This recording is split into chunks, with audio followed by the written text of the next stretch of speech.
Ausmain is a black man who works as a policeman. He is a commissioner and served in the criminal division. Ausmain and his members are sneaking into a building to catch a fugitive named Jordan Diaz. Inside the building there is an illegal fight going on. They are sure that Diaz must be in the middle of the crowd. With a photo, they try to find him for a long time. They look for him but still can't find it. Then the promoter says the winner of the match is Jordan Diaz. Ausmain immediately matched the winner's face with the photo on his cell phone. There is a slight resemblance, even though the man in the photo is a bit thin, maybe because it is a photo from 3 years ago. Then Ausmain casually enters the ring, grabs the megaphone, then tells the audience to return home since their fighter will be arrested.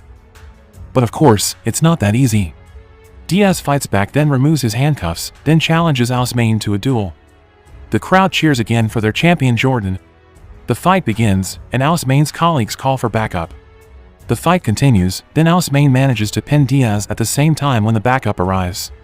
Jordan Diaz is successfully arrested. Before leaving, Ausmain orders the promoter to tell everyone if the winner is the police. Meanwhile, Francois Monge, a police captain with the rank of deputy commissioner at District 12, is meeting with his psychiatrist to discuss his career. The psychiatrist reads Monge's file. It says that Monge has failed the commissioner's test 3 times. He also applied for a transfer to the Counterterrorism Criminal and Protective Services Division but is rejected. The psychiatrist shows him a photo of a woman named Clarissa Malbec, who is arrested for robbery. It is suspected that Monge has met and had dinner with her. The psychiatrist says that Monge is considered a burden and is considered to have an acute superiority complex by his colleagues. However, Monge denies everything, then starts seducing his psychiatrist. The career discussion ends with something else. The next day Ausmain is called by his boss at the office. He is questioned because he is participating in a fight against Diaz. His superior shows him a video of the fight between Ausmain and Diaz which has been uploaded to the internet and goes viral. But apparently, he does not scold him. The ministry thinks Ausmain is destined to be famous. Since the police are experiencing a public relations crisis, Ausmain will be the face of the police force.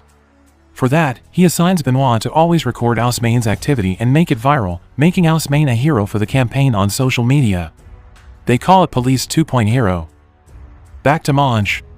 When Monge arrived at his office, he immediately asks his colleagues whether they consider him a burden in the investigation. Unexpectedly, his colleagues immediately reply that Monge is not just a burden for them. They think he's a selfish person who is so full of himself, and he's also a pervert. Plus, he uses too much cologne and it smells bad. Monge is lost for words after that. The next day, Monge goes to the train station to pick up his parents, and suddenly he hears a group of children scream with terror. Apparently, they see a corpse between the carriages. Monge immediately approaches them, especially since the station is located in the District 12 area. Meanwhile, Ausmain and his members also go to the crime scene because they receive a report from the office. Arriving at the crime scene, Ausmain meets Monge. They greet each other and then go to check on the victim. It turns out that the victim's body is cut into 2. At the station they only find the upper part of his body, from the head to the stomach. When they arrive at the office they are notified that the lower body part has been found along with the identity. The body belongs to a man named Kevin Marshall. Ausmain sees that Benoit is still recording him, and he tells him to stop because he is annoyed. Ausmain intends to solve this case with his division team, while Monge thinks that since the crime scene is in his territory, he hopes that they can be a great team and can solve this case together. Reluctantly, Ausmain accepts Monge as his teammate. The investigation begins. They depart to Reunion Island, where the remains of the lower body are found, and also where the victim comes from. There they will be picked up by Alice Gauthier, Reunion's deputy police commissioner. As usual, they argue for a while. Monge teases Ausmain because he's bad with women. A moment later Alice arrives. Ausmain immediately tries to charm Alice since previously Monge mocks him about being bad with women. They head to where the lower body is kept, then they immediately check the victim. Alice explains that Kevin Marshall lived with his mother and was once imprisoned for drug trafficking. The forensic examiner then explains if the victim's body was cut off by a sharp and hot object, since the wound looked like it had been burned, and there are 2 gunshot wounds in his thigh with 7.62 mm caliber bullets. Next, they go to the crime scene where the lower body was found. Ausmain's rank is higher than Monge. He orders Monge to check the crime scene below where the victim fell. Ausmain will check the crime scene on the road. Ausmain sees that there are gunshot marks on the road. For his preliminary analysis he thinks the victim was shot, then he lost control and hit the barrier, then he was hit by a large electric wire that split his body right above the train, hence his upper body got stuck in the carriage while his lower body fell to the ground. The perpetrator then stopped and took his motorbike to eliminate the evidence. Alice Main is still trying to woo Alice as he explains his analysis. Alice is smiling shyly at him. A moment later Monge joins him. Alice Main then asks, "Didn't Monge use the stick he is currently sucking to touch the corpse earlier?" Monge tries to play it cool, but then he quickly throws the stick away. C'est pas la touillette de tout à l'heure, ça. Voyez. Arrête! Merde, la victime, Madame Marshall. Sylvain, tu leur files une bagnole? The investigation continues to the victim's house, and the victim's mother invites them to enter. Alice Main pretends to go to the toilet. Actually, he wants to search the victim's room while Monge interviews the mother. Alice Main looks at the victim's desktop wallpaper. Kevin is posing with a girl who is wearing a Le Cherry t-shirt. Then he finds a flyer about an event at Le Cherry bar. Monge tells her if her child has died, making the mother burst into tears. Hearing the cry, Alice Main goes downstairs to calm her down. After calming down, the mother says that Kevin was actually a good person, but hung out with the wrong crowd. One of his friends is Nader. He also says that Kevin has worked in a pharmacy, but he was fired because he was accused of stealing drugs. Since then, Kevin always spent his time in a workshop. They go to Kevin's workshop. When they enter it, it turns out that it is not a workshop, but a laboratory. Looking at the medicines there, Monge guesses if they are the ingredients to make drugs. Alice Main then takes some photos there and sends them to Yasmin in the narcotics division. Kevin's mother tells them if Kevin was close to a woman named Jessica. Jessica works at a bar, and Alice Main immediately suspects that she is the woman in the photo with Kevin. They go to Le Cherry. Alice Main tells Monge to guard outside while Alice Main goes to the dressing room to meet Jessica. Seeing Jessica is almost naked, he becomes nervous and then asks Monge to do it instead. Monge says that Kevin has been killed.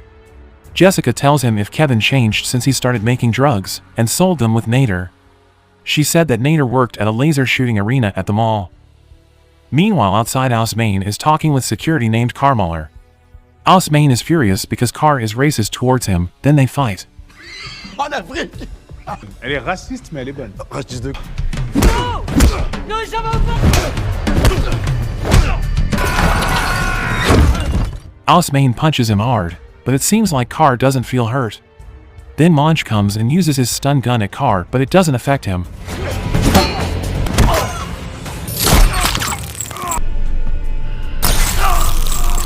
Then suddenly Carr falls and turns out to be dead. Alice Main believes it's the effects of the drugs. Later they find that their car has been vandalized with slurs directed at Alice Main. Alice Main is sure if Carr wasn't joking earlier, maybe there are other gangs like him. In the office, Alice checks Carmuller's file and tells them if Carr worked for a security company. Alice Main points to a tattoo that looks like a code, but Alice doesn't understand it. A moment later they are greeted by Commissioner Mercier, Alice's superior. Mercier hopes Carr is dead due to a heart attack, not murder. Alice Main insists that Carr dies because of drugs, then he asks Alice to compare Carr and Kevin's lab results. The three of them then have dinner at a restaurant. Antoine Brunner, the mayor, also comes to the restaurant. Alice tells them that the mayor has many businesses including this restaurant. He bought many business places when the local economy crashed and created tons of jobs. Alice's explanation is stopped because the mayor approaches them. He says that knows if Alice Main and Monge are in his area to investigate Kevin's death. He hopes that Alice Main and Monge will find the perpetrator soon. The next morning the three of them headed to the security company. Alice Main opens the door by kicking it, then immediately asks who the manager is. There is no response. Alice Main fires a warning shot, then a man named Goran admits that he is the boss. Alice Main then asks where Carmuller's locker is. Monge then goes to the locker room to find Muller's locker. Alice Main asks Goran about Kevin, but he claims he doesn't know him. Then he says slur words to Alice Main, making everyone laugh. Alice Main asks about the tattoo on his neck, and Goran says if it is just a symbol of his group. It's called Son of Clovis, it's a discussion group and they really like discussions. Monge finds Carr's locker which is locked with a padlock, then he opens it by force. Meanwhile, Alice Main and Alice almost get mobbed after Alice Main accuses them of using drugs since they all look pale. Monge comes out of the locker room and stops them with a warning shot. Monge finds a Tokarev gun in Carr's locker. Monge concludes that Carmuller is the one who kills Kevin. Alice also adds if Carr's car matches the tire track at the crime scene. Mercier says if the ballistics results confirm that the Tokarev is indeed the murder weapon, then he congratulates them on finding the culprit.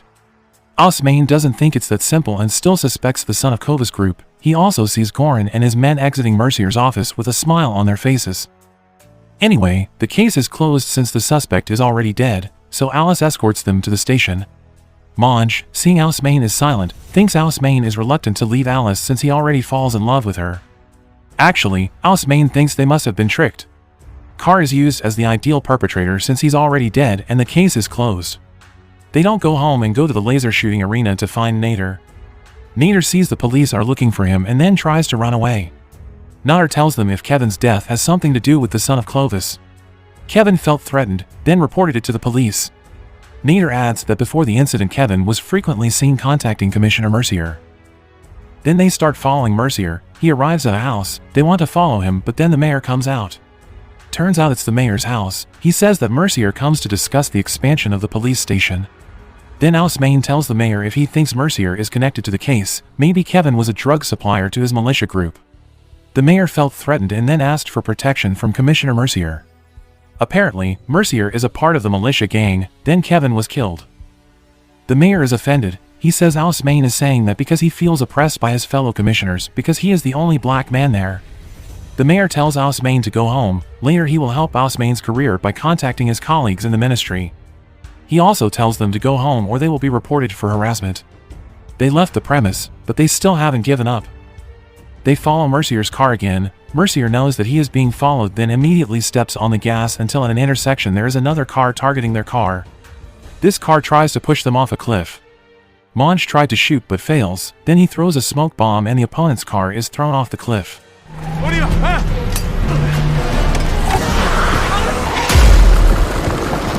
That night they visited Alice's place to spend the night.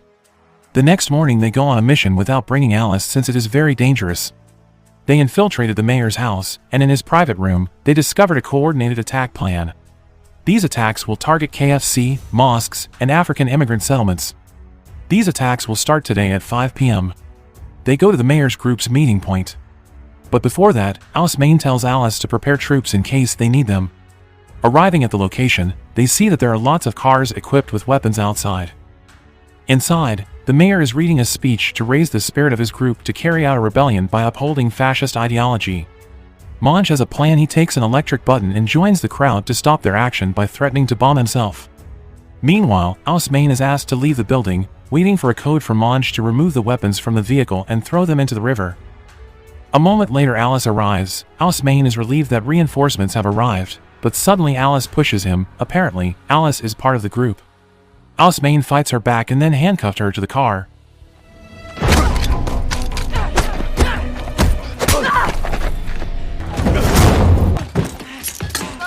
Inside the building an old lady approaches Monge, trying to grab Monge's fake bomb but accidentally it's revealed that he's wearing a fake bomb.